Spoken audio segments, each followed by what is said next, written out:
Hello, and welcome to the Orthodontic Products Podcast. I'm your host, Allison Warner. Search habits are shifting. Patients are asking full questions, often to AI tools like Siri, ChatGPT, and Google's new AI search.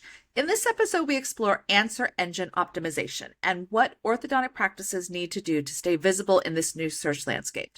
Our guest is Jeff Slater. He is the VP of Operations at Kaleidoscope, an orthodontic digital marketing company. He recently wrote an article for our July-August issue on this topic, and so we wanted to go more in depth. In this interview, he's going to break down how AEO differs from traditional SEO, what patients are really searching for, and how orthodontists can update their websites to meet the moment.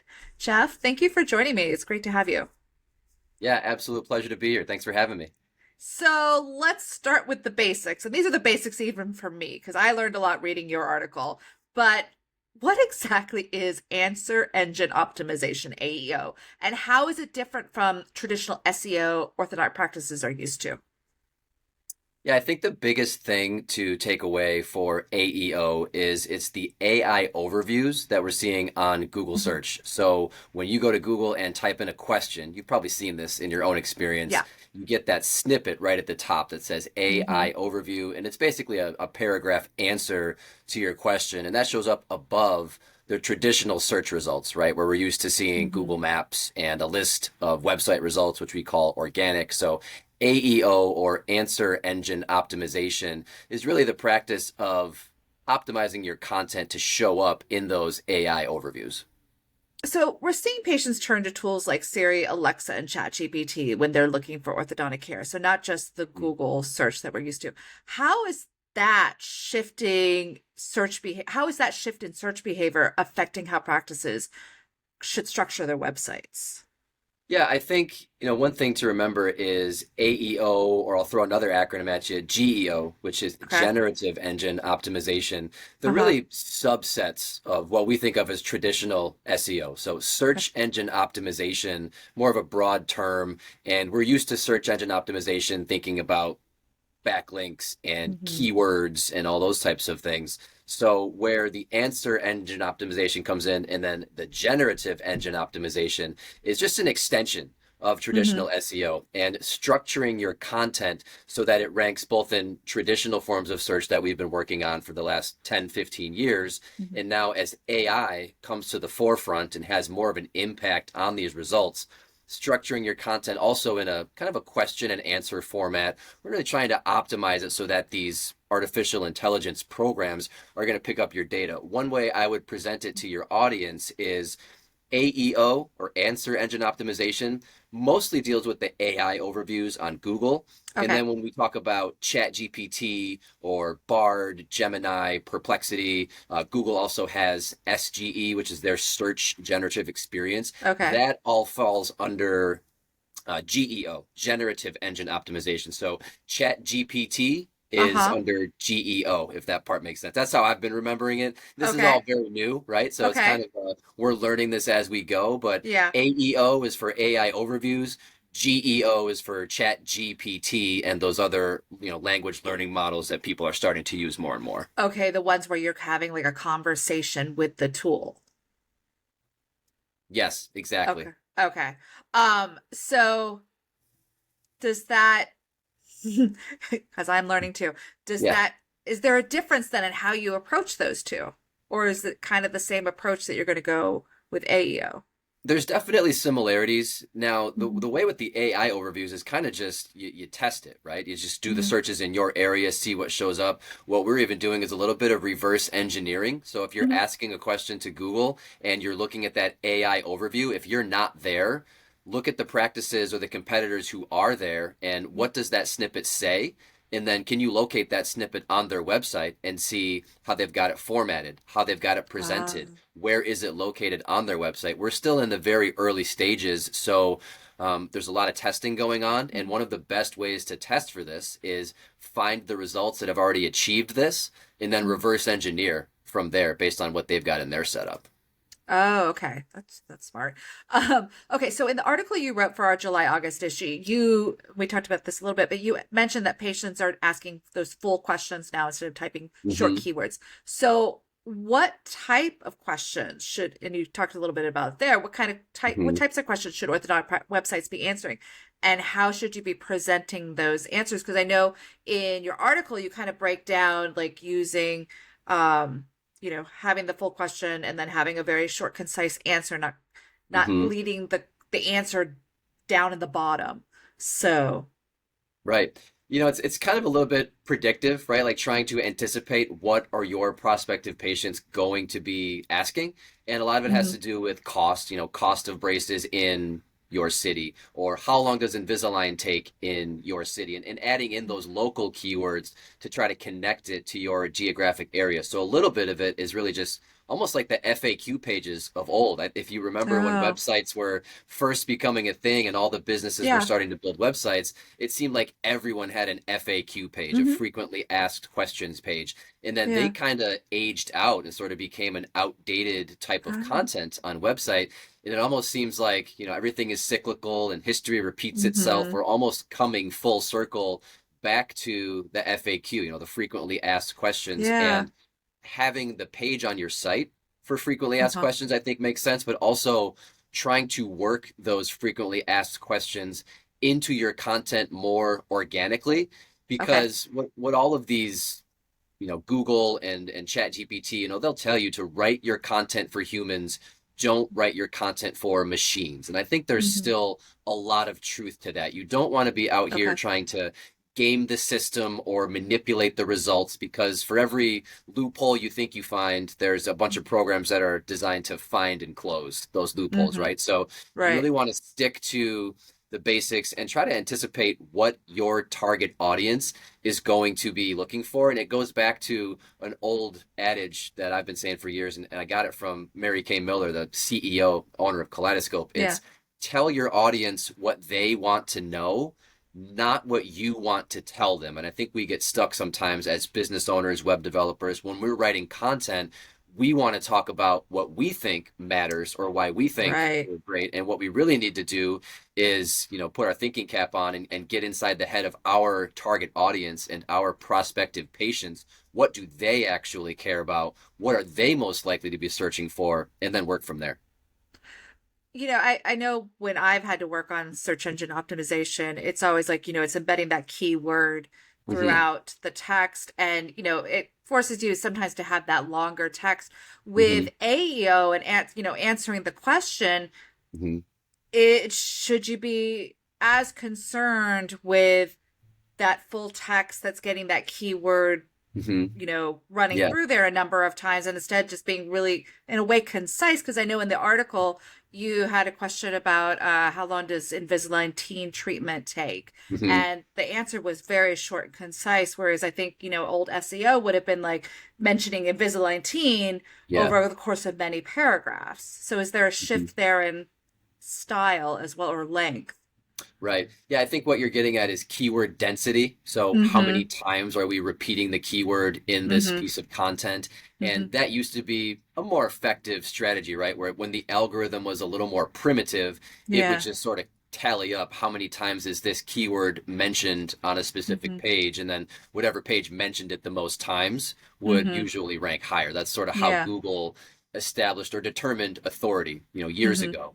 Mm-hmm. Now the algorithms are a lot smarter and they're looking big picture at your entire content profile. So hammering the same keyword over and over again is not going to have the same impact that it Okay. did in the past. So Okay. I think we look at authority as something you build over time, and it's a Mm-hmm. more well-rounded content profile versus Okay. hammering one thing. And what I do want to mention for your audience is not to keep going back to all the acronyms under the sun, but Google's had one for years. Originally, it was EAT, EAT, expertise, authority, and trust. Now there's Okay. two E's in front of that. It's experience, expertise, authority, and trust. So look at your content through that lens of Mm-hmm. experience, expertise, authority, and trust, and make sure you're kind of checking all of those boxes. And I think as far as our industry, because in orthodontics, we're a very niche specialty. So Yeah. when you're listening to podcasts or reading articles about AEO and GEO and the future of local search, remember that orthodontics is only a small part of what we look at as the wider internet, right? That what AI and ChatGPT are doing to the web. Like orthodontics may not need all of the adjustments that, e-commerce might need or some of Right. these national sites, right? Like we are Mm-hmm. dealing with local businesses in a relatively small target area.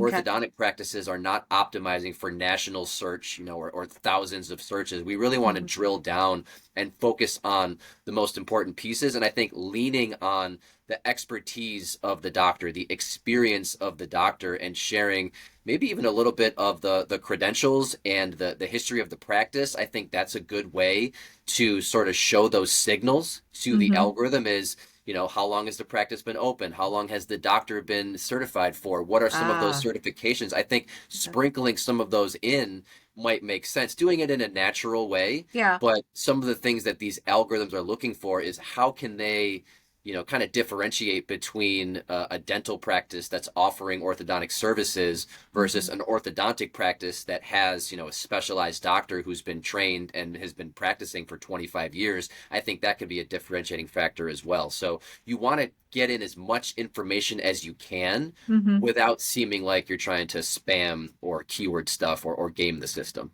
So from what I'm getting here is that the AI is smart enough to look at the whole picture, then to look at that Mm-hmm. experience, that bio, and then Mm-hmm. also look at the content that's being provided on the site to whether this is an authority or not.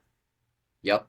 And also, the uniqueness of the content, because there's only so Mm-hmm. many ways that you can talk about braces and Invisalign and that kind of Yeah. thing. And the recency of the Mm-hmm. content also matters. So publishing fresh content to your website or updating the content that is on your Mm-hmm. site can also have an impact. And we have to remember that this is all still relatively new and the AI Yeah. is learning on the fly. It's really failing forward. I think in a lot of cases, we see this with Google Ads all the time that Mm-hmm. the AI is making decisions that maybe it's not ready to make just yet, but Google Mm-hmm. is sort of allowing for that to say, okay, fail forward, learn on the job. And so whatever might be working now may not be working in 6 months. So it just goes back Right. to keeping things, writing your content for humans, not getting overly carried away with trying to feed the machine.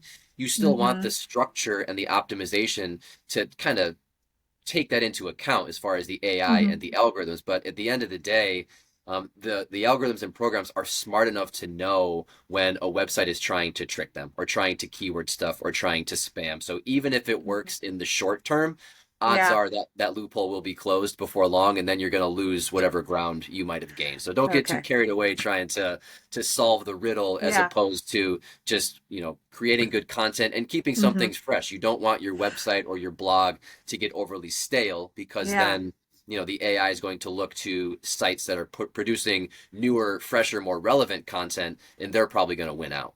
Well, I think that's a good point to make because a lot of, excuse me, a lot of websites tend to be very static once you get Hmm. it up and running, and Yep. there's not a lot of going in there and updating the content. So that's a good point.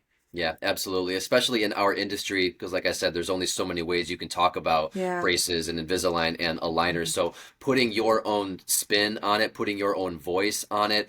And I also Mm-hmm. think attributing things to the doctor as much Mm. as possible can Okay. also help. In the past, a lot of our sites just had standard orthodontic content. I say Yeah. our, that's not unique to Kaleidoscope. That's Yeah. industry wide. So Industry. I Yeah. think trying to frame your content and attribute it to the professional, which in this Mm. case is the doctor, and present it so that it looks like it's coming from an authority. It goes back to that EAT or EEAT, right? The expertise, the authority, the Yeah. trust.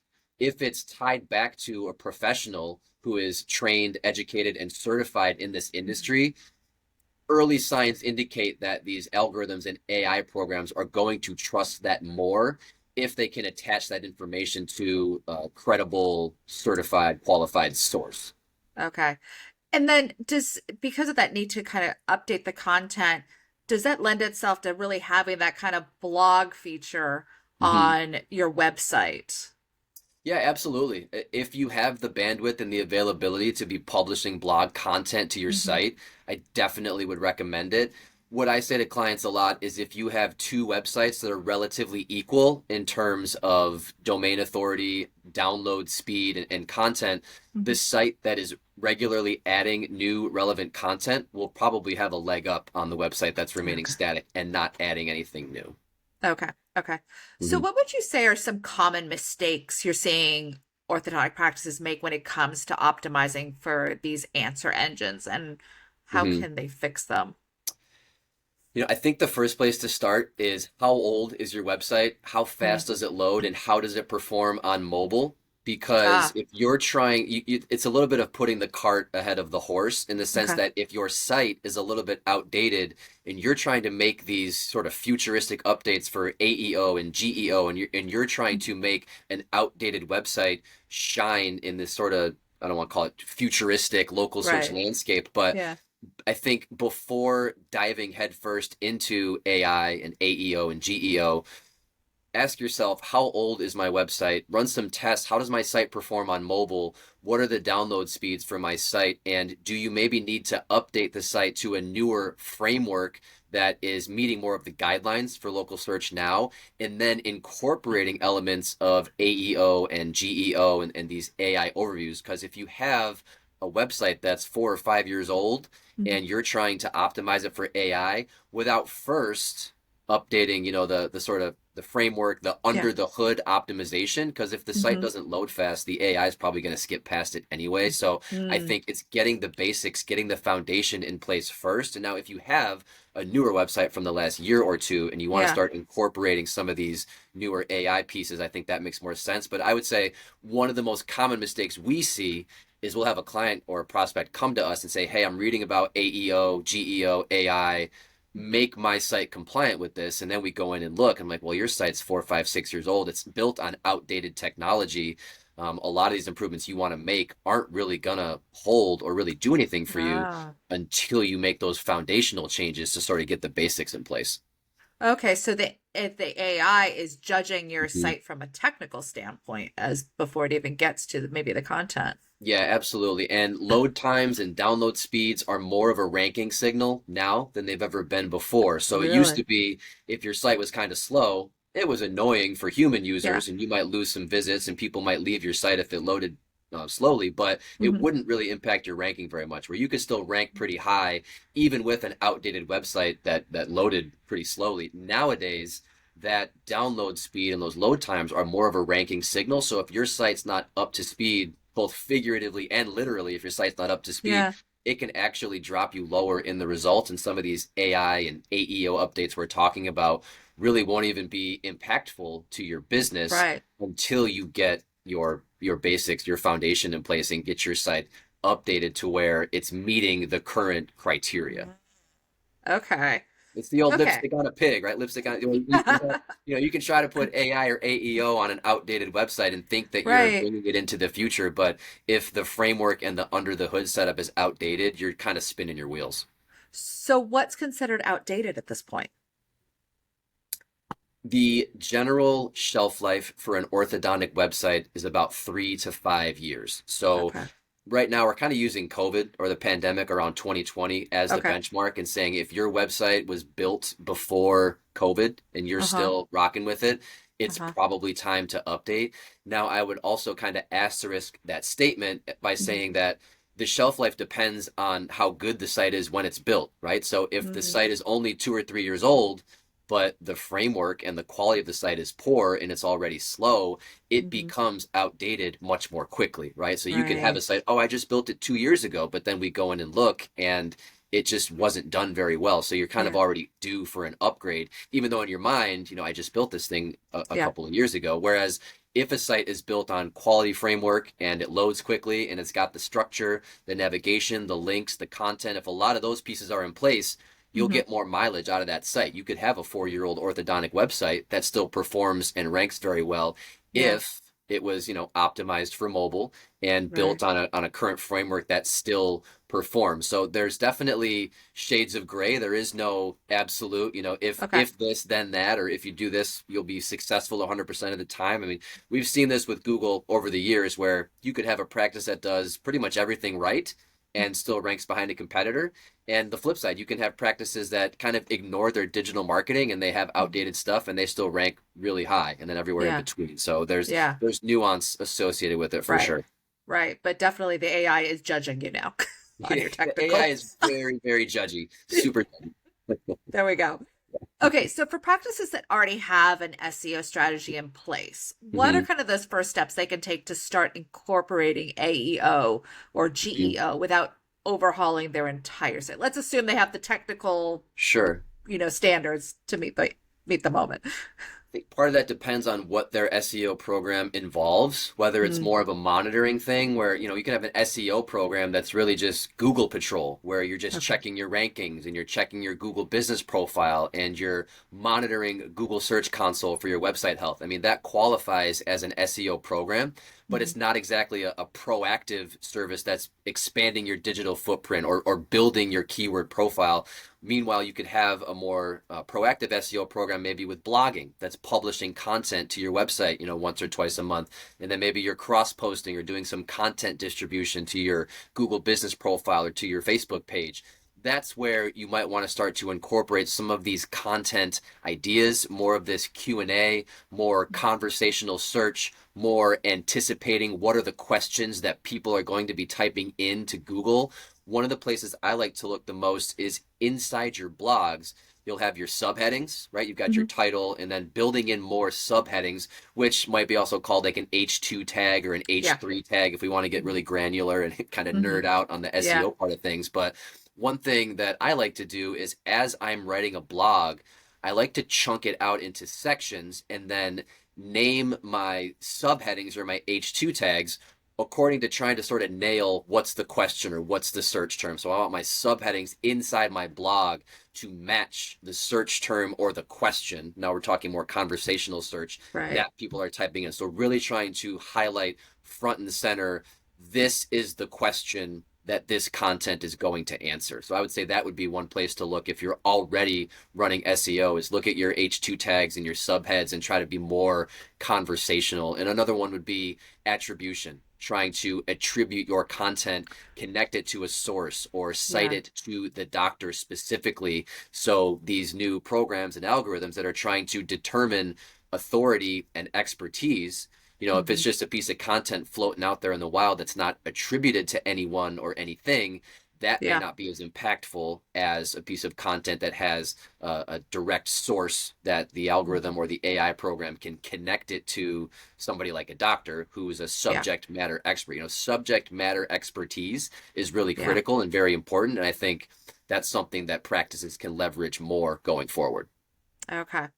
And as AI powered search continues to evolve, what's your advice to orthodontic teams trying to kind of future proof their digital presence and maintain that Mhm. visibility in a competitive local market? A big part of it again is the foundational piece, just keeping your website up to date, testing everything on mobile. I think when we Mhm. are building and analyzing websites and download speeds, we're usually on a desktop. I know I'm Hmm. guilty of this. I've got Yeah. my desktop computer with my dual monitor. Some people have the triple wraparound monitor set up, so we're Mhm. looking at things, really widescreen format. I think we sometimes have a blind spot for mobile and testing our websites on iPhones and Samsungs. I know here at Kaleidoscope, we're like, okay, Mhm. who has a Galaxy? Who's got a Samsung? Who has an iPhone Right. 14? Who has an iPhone 16? Because all these Uh, devices have different screen sizes and making oh. sure that your website, because nowadays, pretty much all websites are responsive, right? Pretty much Hmm. all websites are mobile friendly in the Hmm. older sense of that term. But Hmm. really testing everything on mobile to make sure it loads quickly, because a lot of people don't realize Google has switched to mobile first indexing, and that's not new information. That's been a few years since that happened, but the mobile version of your website is the primary version that's used for ranking. It's not the desktop, it's not the full width, full screen version. So we want to make sure that we're testing all of our content, all of our pages, all of our forms, all of our links, like really paying close attention to mobile. I think it's the best way to, I don't know if it's future proofing, but the Yeah. majority of your traffic and your website visits are happening on mobile. So I tell our clients all the time, pull up your site on your phone. How does it load? How does it look? Is the right information front and center? Is your phone number, your contact information? Um, and all that kind of stuff. So in terms of future proofing your site, I do think the mobile version is key. Load speed, download times are key as well. And also video content. It's not a direct correlation from video to AI, but Google's getting a lot better at being able to read images and scan through videos and get the transcripts and things like that. So YouTube continues to grow, and having video content on your website and on your social media, I think that's a really great way for practices to stay current, where Yeah. when your prospective patients are doing their research and they're checking 3, 4 websites and 3, 4 social media accounts, the average, I think, is 2.5 orthodontic practices that the average orthodontic consumer is going to look at or review or consider 2.5 orthodontic practices, meaning they're not just getting a name from a friend and only going to that place and not researching anybody else. So there's going to be a contrast and compare happening. And if your website is a little outdated, or if your competitors are cranking out video content and the doctor is on camera answering questions, that's really going to give them an advantage, both from that content is more digestible. Video content, you can get a lot more information across much more quickly. It also presents your practice in a much more current and modern light and way, that you're presenting content in a format that's easily digestible. And also, people have such short attention spans now, right? You only have a few seconds to grab these people's attention. So if your content is not structured and organized and easy to digest, you're going to lose prospective patients to the competitors who have, better structure, better organization, and potentially video, which is just easier for people to digest. Yeah, definitely. Well, Jeff, thank you so much for coming on to kind of break this down for us. I really appreciate it. I've learned a lot of things. What's the best way for someone to get in contact with you if they're interested in working with you, or have questions? Yeah, absolutely. Our website is thekaleidoscope.com, and you can Google us. You can find us there. We have contact forms on the site to get in touch with us. In the article that was published, I'm not sure if my email was in there or not, but my email address is a little cumbersome. It's jeff.slater@thekaleidoscope.com. But yeah, I mean, we are a marketing and digital and SEO agency, so we rank pretty well for most of the searches. So if you search Kaleidoscope digital marketing, we'll come right up for many of those other orthodontic searches as well. So fill out a contact form, get in touch with us. We do a free audit and analysis for any orthodontic or dental practice. So if you want to just honestly have a chat with me and have us do a quick sort of research of, how does your website score on these testing tools? We can do an audit of your online brand, and then I can meet you on a Zoom just to say, hey, here's what we found. Here's the game plan we might recommend. And of course, getting input from the practice, always very important. What's your strategy? What are your goals? Trying to find ways to fit this growth within your budget, because practices have all different types of needs and strategies and budgets. So we really try to look at every practice as its own unique situation. There is no cookie cutter, one size fits all, do this and you'll be successful. Every practice is different. Every competitive landscape is different. So one thing with Kaleidoscope is we always want to look at things through the lens of what does this specific practice already have in terms of strengths, and also where can we help and what are some weaknesses that we might want to try to improve. Great. Well, thanks again. And be sure to check out Jeff's article in our July-August issue. You can also find it online. Thanks again. As always, thank you for joining us. Be sure to subscribe to the Orthodontic Products Podcast to keep up with the latest episodes.